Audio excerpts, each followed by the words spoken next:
And there we go. There we go. It's always nice to have her with us in worship every time we gather. So thanks for that. Our As we gather this morning, I invite you just to take a breath and notice in your body what it means to settle into the place that you are, seated or relaxed or standing or resting or in motion. To feel gravity and to feel the firmness of the earth beneath your feet.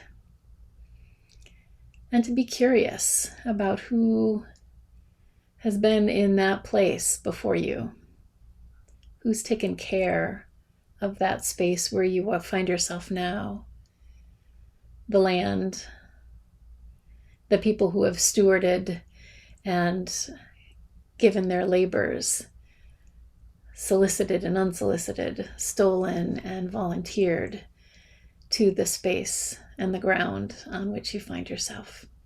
In Philadelphia, we're on sacred Lenape-Hoking territory, and give thanks to our Lenape siblings who have stewarded this land and live among and with us still, and ask that our worship and our words and our choices and our action and our lives honor the sacred lands that we move about on and the lives of our Indigenous siblings. So welcome this morning. Our prelude is from Kyoko, and it is the gift of love. So we hope you will enjoy this.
Amen. Amen. Oh, Kyoko, thank you for that. Your music, coming even from as far away as it's coming, just really creates an energy and a feeling in our worship space that is just not something that we could replace. So thank you for that music. Speaking of music, we will have our opening song, Now I Walk in Beauty, and Kipp will lead us in that.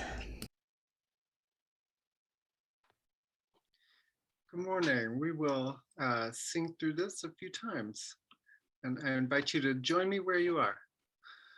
Now I walk in beauty, beauty is before me, beauty is behind me, above and below me.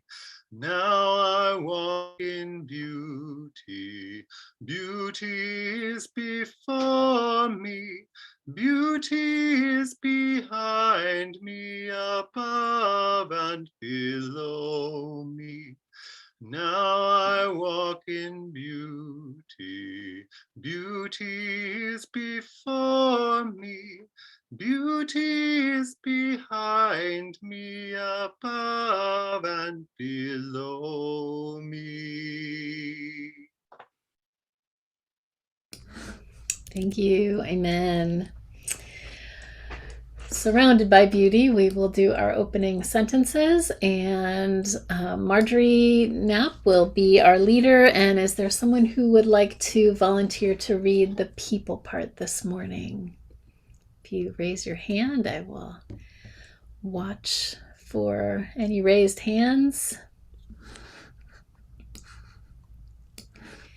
And I see Christine. I don't think we've had a chance to hear from you. So Christine, can you go ahead and be our read the people lines? I asked you to unmute. You should be able to do that. And great. And Marjorie, are you also able to unmute? Let's see. Once we are ready. Great. So when you're ready, just a note that these opening sentences come from Joy Harjo. If you're interested in adding a poet to your repertoire, I strongly encourage you to think about looking up more from Joy Harjo. So Christine and Marjorie, you can go ahead and lead us. To pray, you open your whole self. To sky, to earth, to sun, to moon. To one whole voice that is you. And know there is more that you can't see, can't hear. There is more than you can't know, except in moments, steadily growing, and in languages that aren't always sound, but other circles of motion. Like eagle that Sunday morning over Salt River, circled in blue sky, in wind, swept our hearts clean with sacred wings. We see you, see ourselves, and know that we must take the utmost care and kindness in all things. Breathe in, knowing we are made of all of it. And breathe, knowing we are truly blessed because we were born. And die soon within a true circle of motion. Like eagle rounding out the morning inside us. We pray that it will be done in beauty. We pray that it will be done in beauty. Amen. Amen. Amen. Thank you so much, Marjorie and Christine. Really thank you for leading us in that. I invite us to turn our attention to our announcements this morning. There are a number of things happening that we want to make sure to share with you. And I'm just going to respond to Beth's question. The name of that poem again is Eagle Poem by Joy Harjo, Harjo. Thanks to our worship team this morning and our volunteers. Michelle, thanks for being behind the big curtain, for leading our tech, for Jack and Joe Vandenberg and Beth Hawk for offering hospitality and welcoming people into the room. Thanks to those of you who came into the room with a kind of generic sounding name and communicating who you are so that we know that we're preserving our space in both sacred and hospitable ways. So thanks to those of you who are helping to hold this space this morning for us. Next Sunday, weather permitting, at 9:30 in the morning, we'll have another outdoor worship service. It sounds like we'll be out there watching the leaves change as they do. So you are invited to join us. Kip, maybe you could drop that link in the chat if possible. The information on how to register we'll put in the chat so you can sign up for next Sunday at 9:30 if you'd like to join us in the backyard. And we will also be on Zoom again at 11. This is the last Sunday of our Native American Ministries offering, which goes to support Indigenous communities in times of crisis and offers scholarships to Native American seminary students. You can make your gifts online by designating the UMC-UCC special offerings in the drop-down menu when you give online, or include a note on your check memo or giving envelope that this is for the Native American Ministries for our denomination. We invite you to come and spend a few hours helping to spruce up the church grounds. There's a work day coming up on November 16th from 9 o'clock until 1. Any and all help is appreciated. No skills needed. Just happy to have folks show up and turn out on the 16th of November. On this coming, sorry, that's whoever made the announcements made a typo there. That's Saturday, November 6th, not 16th. Saturday, November 6th. Thanks, Kipp. So November 6th is the workday, and this coming Saturday, the 16th of October, is a concert featuring Mark Miller, who is an incredible musician. He, among the many songs he's written, is one of the songs that we've done a number of times here at Church, Child of God. He will be performing on the lawn of Swarthmore United Methodist Church, and that is a fundraiser to raise money for legal services for immigrants and refugees. We can put that link in the chat as well, and you can register there. You can also, I believe, if you go to that link, you can also make a contribution even if you're not attending the concert. If you have questions or comments for Church Council, you can reach our Church Council co-chairs, Michelle Williams and Eli Vandenberg, at a special address, churchcouncil@chestnuthillunited.org. The Sci-Fi Book Club is back, and they will be discussing The Prey of Gods by Nikki Drayden on Tuesday, November 30th. So this is your several-week warning. Give you plenty time to find and read some or all of that book. And even if you aren't able to, you're still welcome to join November 30th at 7 p.m. It's a Tuesday evening, so our sci-fi book club is back in action. And you can also see a list of other books that the book club has read and discussed. If you have prayer requests, you can send them to the pastors at the email prayers@chestnuthillunited.org. We would be honored to be praying with you and for you. Are there any other announcements that we need to make for the good of the community? All right. So I want to see if we have any kids here. I see one possibility. Shannon Cotelia. Yes. This is an answer to prayer.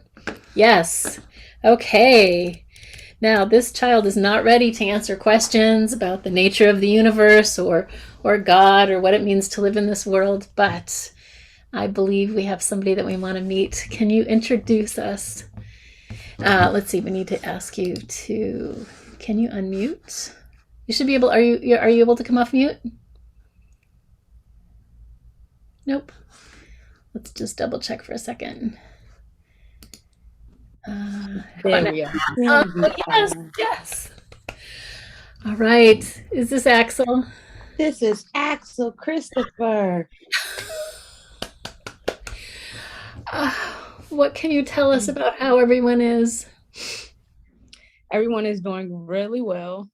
Axel came out on October 8th at 10:28. He weighed 8 pounds even and 20 inches. Yeah. Many little complications during the surgery. So we was in ICU for a day, but everything progressed well. Shannon is doing a lot better, and we are in the maternity ward until tomorrow. We get to go home with Braylon, so we're happy. How's Braylon doing? Managing this? he is good. We FaceTimed him and he saw Axel and he kept saying, baby Axel, baby Axel. But we'll see how he does when he realizes Axel is staying with us. That's right. That's right. Oh, thank you for the big reveal this morning. This is just so powerful. Oh my goodness. You're Thank you for welcome. your prayers and your thoughts. We greatly appreciate it. Definitely.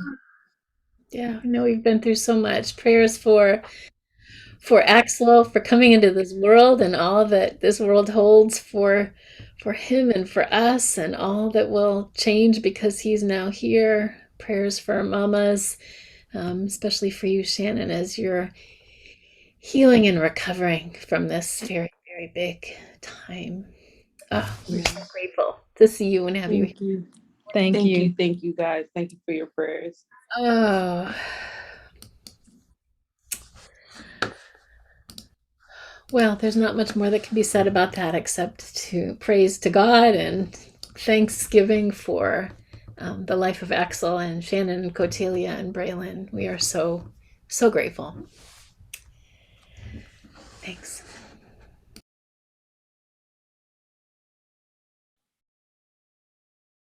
I guess that's to me. I would just also notice that our children's time, one of our young people is not here today. Michelle's son Palmer is not here today because he was running the Broad Street Run this morning. So 10 miles under his belt by now. So we're excited about that as well. My first reading this morning is it's a bit of an older one. I was turning to Wendell Berry this week, and this is called this is a poem from 1968 called "To a Siberian Woodsman." And we're not all that worried about Siberian woodsmen anymore. But this poem I'm always taken with as an exercise in empathy and developing empathy for our imagined enemies. It's a long poem. It's written in 7 sections. So I'm going to read only 3 of them, which give us a good taste of this. It's called "To a Siberian Woodsman," and the epigraph is, "After looking at some pictures in a magazine." Remember, this is written in the heat of the Cold War. It starts like this. "You lean at ease in your warm house at night after supper, listening to your daughter play the accordion. You smile with the pleasure of a man confident in his hands, resting after a day of long labor in the forest, the cry of the saw in your head, and the vision of coming home to rest. Your daughter's face is clear in the joy of hearing her own music. Her fingers live on the keys like people familiar with the land they were born in. You sit at the dinner table late into the night with your son, tying the bright flies that will lead you along the forest streams. Over you, as your hands work, is the dream of the still pools. Over you is the dream of your silence while the east brightens, birds waking close by you in the trees." Second section. "I have thought of you stepping out of your doorway at dawn, your son in your tracks. You go in under the overarching green branches of the forest, whose ways, strange to me, are well known to you as the sound of your own voice, or the silence that lies around you now that you have ceased to speak, and soon the voice of the stream rises ahead of you, and you take the path beside it. I have thought of the sun breaking pale through the mists over you as you come to the pool where you will fish, and of the mist drifting over the water and the cast fly resting light on the face of the pool." The last section I'll read. "Who has invented our enmity? Who has prescribed us hatred of each other? Who has armed us against each other with the death of the world? Who has appointed me such anger that I should desire the burning of your house or the destruction of your children? Who has appointed such anger to you? Who has set loose the thought that we should oppose each other with the ruin of forests and rivers and the silence of birds? Who has said to us that the voices of my land shall be strange to you, and the voices of your land strange to me? Who has imagined that I would destroy myself in order to destroy you, or that I could improve myself by destroying you? Who has imagined that your death could be negligible to me now that I have seen these pictures of your face? Who has imagined that I would not speak familiarly with you, or laugh with you, or visit in your house and go to work with you in the forest? And now one of the ideas of my place will be that you would gladly talk and visit and work with me.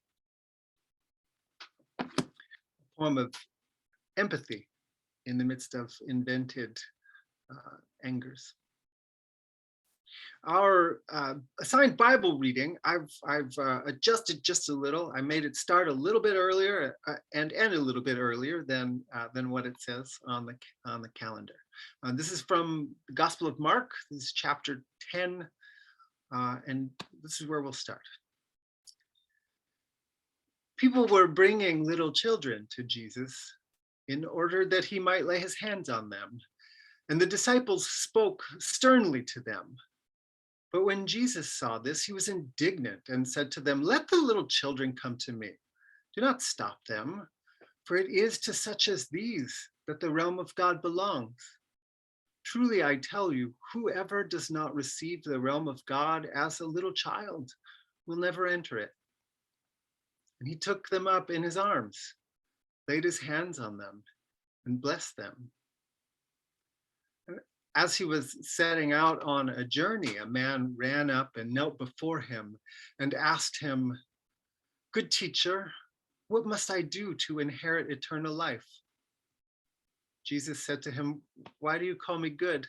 No one is good but God alone. You know the commandments. You shall not murder, you shall not commit adultery, you shall not steal, you shall not bear false witness, you shall not defraud, honor your father and mother."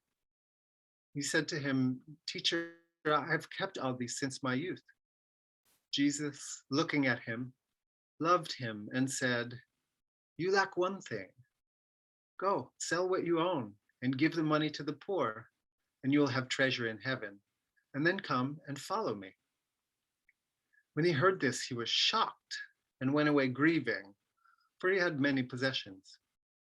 Then Jesus looked around and said to his disciples, "How hard it will be for those who have wealth to enter the realm of God." And the disciples were perplexed at these words. But Jesus said to them again, "Children, how hard it is to enter the realm of God. It is easier for a camel to go through the eye of a needle than for someone who is rich to enter the realm of God." They were greatly astounded and said to one another, "Then who can be saved?"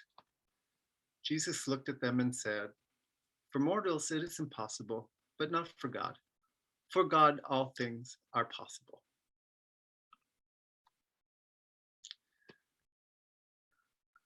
Hard readings make for hard sermon writing. Frances Haugen sat in front of a desk in front of a Senate subcommittee this week, and she dished on her former employer, Facebook. She distilled for the senators things she had already made public when she gave the Wall Street Journal more than 10,000 pages of documents she'd secretly copied before she left her job. Those documents were reports from the company's own research into the impacts of its products, Facebook and Instagram, and they're pretty damning. One of their own studies that their own researchers conducted found, for instance, that 13.5% of teen girls on Instagram said that the platform made their suicidal thoughts worse. And 17% of teen girls said that the image-heavy feeds exacerbated eating disorders. Haugen also said that Facebook's own research, again, their own research, indicates that the platform amplifies hate and misinformation. She pointed in particular to a change they made in 2018 where they started putting content at the top of people's feeds based on their engagement, clicks and likes and that sort of thing, with similar content, instead of letting it just flow chronologically. So what everybody on Facebook, and that's literally about half the world, what everybody on Facebook sees every time they scroll through their feed is a collection of posts from people and organization whose prior posts they've reacted to or engaged with in some way, and from people and organizations that Facebook's algorithms think will generate similar responses. This is instead of just having the feed be populated with posts in the order they were made, regardless of how well they align with the user's interests as judged by Facebook. And the concrete result is that Facebook users mostly see viewpoints that reinforce their own. And this has directly contributed to political polarization, to the spread of misinformation and disinformation, because people are fed, there's a reason we call it a feed, right?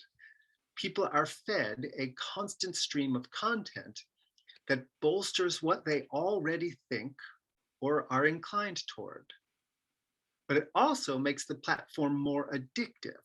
It keeps people coming back, and there is money to be made in keeping people coming back. Haugen's summation hit hard. She said, the quote, "Facebook's products harm children, stoke division, and weaken our democracy. The company's leadership knows how to make Facebook and Instagram safer, but won't make the necessary changes because they have put their astronomical profits before people." And Jesus said, "It is easier for a camel to go through the eye of a needle than for someone who is rich to enter the realm of God." Which maybe sounds like tough news for Mark Zuckerberg. And while we're at it, for all those billionaires and world leaders exposed by the Pandora Papers, hiding their wealth out of reach instead of using it for public good. But pithy as that saying is, it's not enough to use it as a judgment if it doesn't also leave me on the hook. Because on the same day that Frances Haugen testified before Congress about the actual harm that Facebook's products have caused in this country and in the world, we posted a link to last week's sermon on the church Facebook page. I reacted to and engaged with posts from friends who think very much like I do. I used Facebook Messenger to communicate with some other music-loving friends about things we've been listening to lately. I watched a few animal videos that Kathy had saved to share with me from her Instagram feed. All of these were engagements that fostered positive human interactions, and each one implicated me, or implicated us, implicated this congregation in the harms that Facebook perpetuates. What does it mean to live in the modern world, to exist as a citizen of the contemporary United States? It means that we are compromised in ways large and small. We exist and move within systems that are vast and that convince us of our independence, even as their very vastness highlights the ways in which we are all interconnected and interdependent. Our choices and actions ripple outward with consequences for others we often won't ever see. Any of you TV watchers or Netflix streamers who were fans of The Good Place probably caught that theme in the show. If you never watched it, The Good Place was the rare sitcom that aimed to teach moral philosophy. Funny, but also smart. The setup was a sort of pluralistic afterlife modeled after Christian notions of heaven and hell, but without that theological language. People were directed in the show toward one or the other after they died, the good place or the bad place, based on how they lived their lives. One of the twists over the show's seasons, 4 seasons, I think, was the discovery that nobody had made it to the good place for several hundred years, even the most morally scrupulous people. while the show writers kind of ended up dropping the theme, probably because it felt too difficult to work out in a sitcom format, what they pointed to was the tragic dimension of life in the modern world. Our consumption, and we are all taught to be consumers, our consumption comes with costs that we generally don't see. The social media platforms that connect us also divide us. The electronics that make our lives easier, that give us access to knowledge and information that was unimaginable just a few generations ago, that put wild computing power in our pockets, that have allowed us to keep doing church during the pandemic. They take precious metals that are extracted from the earth in processes that pollute and harm communities. Our heating and cooling systems do the same. What is this realm of God that Jesus spoke about? And how do we think about it in a world that is so very complicated? It's even more complicated, or should feel that way, to those of us whose roots are European. The shape of the contemporary world, let's notice that we're thinking about this the day before Indigenous Peoples Day. The shape of the contemporary world, its boundaries and its borders, its hierarchies, its legacies of oppression, its exploitive and extractive economies, all of that is deeply woven into the history of European exploration and colonialism, the very things that put us in our nation as we know it. Much of it happening under the banners of Christianity. In the 15th century, the Vatican, there was no Protestant Reformation yet. The Vatican issued a series of edicts that are collectively known as the doctrine of discovery, or more fully as the doctrines of Christian discovery. They're put forth by popes, published by popes, put into practice by European monarchies. The gist of the declarations was to give divine sanction to colonization by making land that was inhabited by non-Christian peoples that had not yet been discovered by Christian peoples, making that land fair game for conquest. Explorers were sent out, who were sent out under the authority of Christian governments, could claim any non-Christian land that they, again, discovered on behalf of those governments, because this would enlarge the reach of Christianity. Any peoples who already resided in those lands were to still have the right of occupancy. They could still live there, but nothing more than that. Because their lack of Christianity clearly meant they didn't understand how to properly use the land. It was a 15th century Vatican doctrine, but it wasn't just European Catholics who put it into action. The doctrine of discovery was first articulated in the law in this country in 1823, when the US Supreme Court ruled unanimously in a case called Johnson v. Emmentosh, that private citizens could not purchase land from Native Americans because Native Americans had no legitimate right to own the land, and so therefore couldn't sell it. It was a stunning bit of circular logic.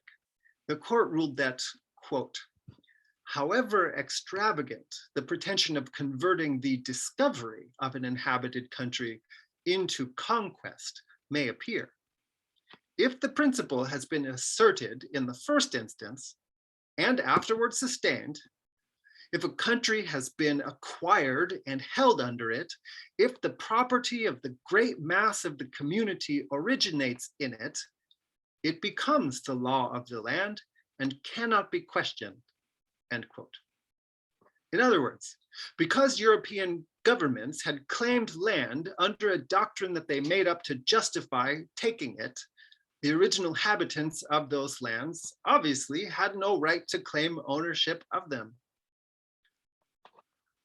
On a website dedicated to educating people about the doctrine of discovery, the Indigenous Values Initiative says of this particular Supreme Court ruling, quote, as this case fundamentally defines international property law today, it continues to be used by multinational corporations and nation states in their extraction of resources in indigenous territories around the world, end quote. It still shows up in legal reasoning today. In a 2005 case called the City of Sherrill v. Oneida Indian Nation, the Supreme Court ruled that the repurchase of traditional tribal lands 200 years later did not restore tribal sovereignty to that land. Again, because the doctrine of discovery said the tribes never really owned it in the first place. The decision appealed to the doctrine of discovery as the justification. And as if to prove Jesus' statement about the difficulty of venturing into the realm of God, the 8-1 majority decision in that case was written by Justice Ruth Bader Ginsburg. That's not a potshot. It's an observation of how deeply entrenched we are in systems and logic that are designed to extract and exploit. They're so pervasive that even someone many of us deeply admired and still mourn could be tangled up by and unable to see through them. The thumbprint of empire runs deep. Children, how hard it will be for those who have wealth to enter the realm of God. This is what Jesus said. It is easier for a camel to go through the eye of a needle than for someone who is rich to enter the realm of God. And his followers were astounded by the saying, maybe even in despair. Then who? They wondered. Then who? For mortals it is impossible, he said, but not for God. For God, all things are possible. It's like he closed the door and left it open at the same time. It's telling that he addressed his followers as children here, which I think was intentional, not to infantilize them, not to say they're stupid or anything like that, but because in the story, just ahead of the rich man's disappointment story, he had said the realm of God belongs to children, that people who want to enter the realm must receive it as children. Children in the ancient world had no status. They were deeply vulnerable. Entering the realm of God depends on learning how to exist in a state of vulnerability with other vulnerable people. And the disciples hadn't really understood this. They were trying to chase people off so they wouldn't keep bringing their children for Jesus's blessing. But in spite of their lack of understanding, in spite of the ways that they acted out of faulty social logic, he called them children. It was a blessing and an invitation. The realm of God, it turns out, it's as much about the process of searching as it is about an endpoint. It's in a doctrine of discovering community rather than conquest. We might say the realm of God resides under the distortions of empire. Empire, extraction, exploitation, the love of profit over love of people and love of planet. This is the water we swim in and the air we breathe. We can't exist untouched by it. We are compromised. But the power of the story is to suggest that we might still find the realm of God within all of this, through practices of listening to those who have been harmed, through practices of imagination that breed empathy, through being attentive to our own vulnerability and letting it move us into greater community and solidarity with those who are even more vulnerable, through working out together what it means to make amends for historic wrongs, through stumbling our way into deeper tenderness. Does this all mean that you need to delete your Facebook account? I'm not going to tell you that. I'm just saying that we're all compromised and flailing at some level. That's the hard news. But there's good news too, which is that offering ourselves in community with other spirit-seeking people can give us tastes, glimpses, intimations of truer, wholer, holier ways of being. Maybe it sounds impossible, but some wise ancestors said that with God, all things are possible. And that is God's good news. Amen.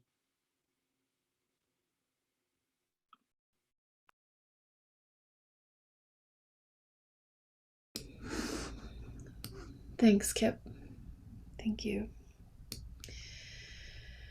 This is the time when we weave together the stuff of our lives and this world in which we're flailing and discovering and connecting and seeking and searching. This is the time when we put together the prayers of the people, the prayers that are sung and spoken and unspoken. So I invite us to begin that time by singing together our song, our work, our recordings, our life together. Our mission, our vision is all possible because of the gifts that we give to one another, that we offer this community, the gifts that have been given to us in the past. And so we invite you just to take a moment and notice what it is that you offer and give to this collective work. And we'll put links in the chat so you can know how to direct financial giving. And again, with a reminder that this is the last week that we will be announcing the Native American Ministries offering, which you will find if you go online in our drop-down menu as the UCC UMC special offerings.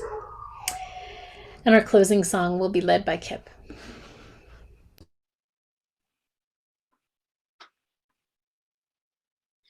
Okay, this is Go Light Your World, and more words than the other songs. But join me again wherever you are.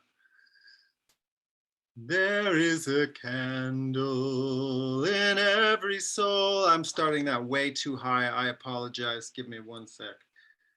Oh, thank you, Kipp. It goes too low for me. So this is I'm trying to hit a middle that I can reach. But well, we do our best together, and that is stumbling into the realm of God, right? That's why there's harmony. There is a candle in every soul, some brightly burning, some dark and cold. There is a spirit who brings a fire, ignites a candle and makes a home. Carry your candle unto the darkness, seek out the lonely, the tired and worn. Hold out your candle for all to see. Take your candle and go light your world. Frustrated brother, see how he's tried to light his own candle some other way. See now your sister, she's been robbed and lied to, still holds a candle without a flame. Carry your candle unto the darkness, seek out the helpless, the confused and torn. Carry your candle for all to see it. Take your candle and go light your world. We are a family whose hearts are blazing. So let's take our candles and light up the sky. There is a spirit who brings a fire, ignites our candles and makes us whole. Carry your candle unto the darkness, seek out the lonely, the tired and worn. Hold out your candle for all to see it. Take your candle and go light your world. Amen. Amen. And now go from this place. Breathe in, knowing that we are made of all this. And breathe, knowing we are truly blessed because we were born and die soon within a true circle of motion, like eagle rounding out the morning inside us. We pray that it will be done in beauty. We pray that it will be done in beauty. Go in peace. Amen. You're welcome to come off mute and say good morning or goodbye. Prayers for a good week. Good to be together, everyone. Thank you so much. Good to see you all.